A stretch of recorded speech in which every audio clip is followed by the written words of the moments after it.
The world is slipping into a state of chaos. People and nations are on the brink of war and are desperate to find a path to peace. There are worries about a global financial crisis, immigration, intolerance, exploitation and extremism. All of this has led to a climate of uncertainty and a worry of catastrophic consequences.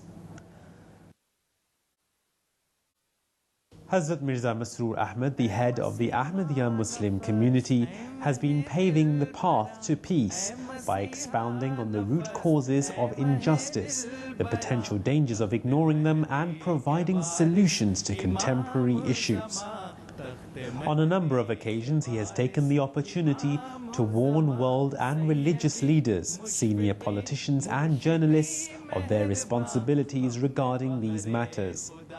Hazrat Amirul Mu'mineen Ayyadahullah Ta'ala bin Nasrihil Aziz has spoken to the UK Parliament detailing the peaceful teachings of Islam. Hazur has written letters to senior world figures warning them of the dire consequences of their decisions and outlined steps necessary to establish world peace.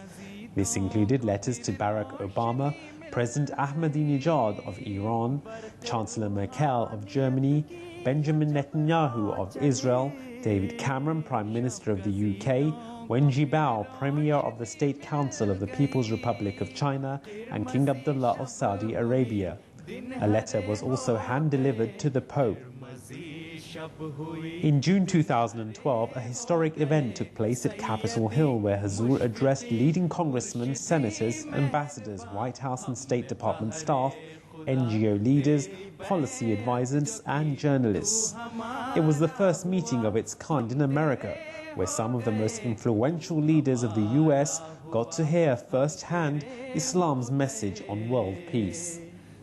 On the 19th of November 2012, Boris Johnson, Mayor of London, welcomed Hazur to City Hall.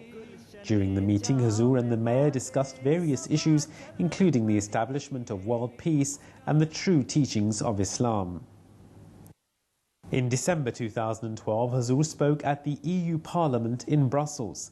The European Parliament is the directly elected parliamentary institution of the European Union.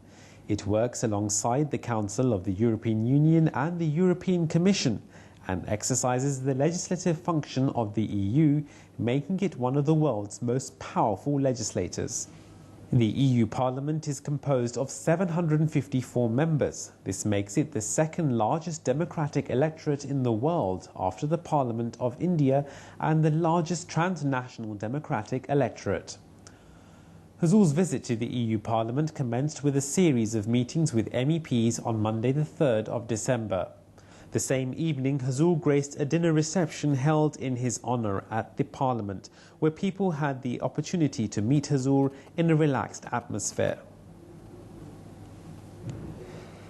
In the afternoon, Hazur answered questions from a range of media outlets during a 40-minute press conference in the press room of the European Parliament. A number of global media organisations, including from the UK, Spain, France, Belgium and Pakistan, attended. Later the same afternoon, Hazur's keynote address at the European Parliament was delivered to a packed audience of more than 350 guests, representing 30 countries. The event was hosted by the newly launched European Parliament Friends of Ahmadiyya Muslims group, whose chair and vice chairs all took to the stage to welcome Hazur. Before the keynote address, a number of MEPs took to the stage and spoke of their admiration of peaceful Islam as advocated by the Ahmadiyya Muslim Jamaat. Under the guidance of Hazrat Khalifatul Masih, Ayyadahullah Ta'ala bin Nasrihil Aziz, the Ahmadiyya Muslim community is continually engaging in dialogue and extending their hand of friendship with people of all backgrounds to help promote a spirit of social cohesion and to remove many of the misconceptions prevalent about Islam. I've had the privilege over the years of going to a lot of events such as this, but when His Holiness finished, there was a feeling in that room, a huge room full of people, but there was a feeling that I've never experienced in my life before. Everybody was obviously very thoughtful and considering the words that had been used. There wasn't wild euphoria or anything like that. There was a deep sense of that man has said important words today. I found it very moving.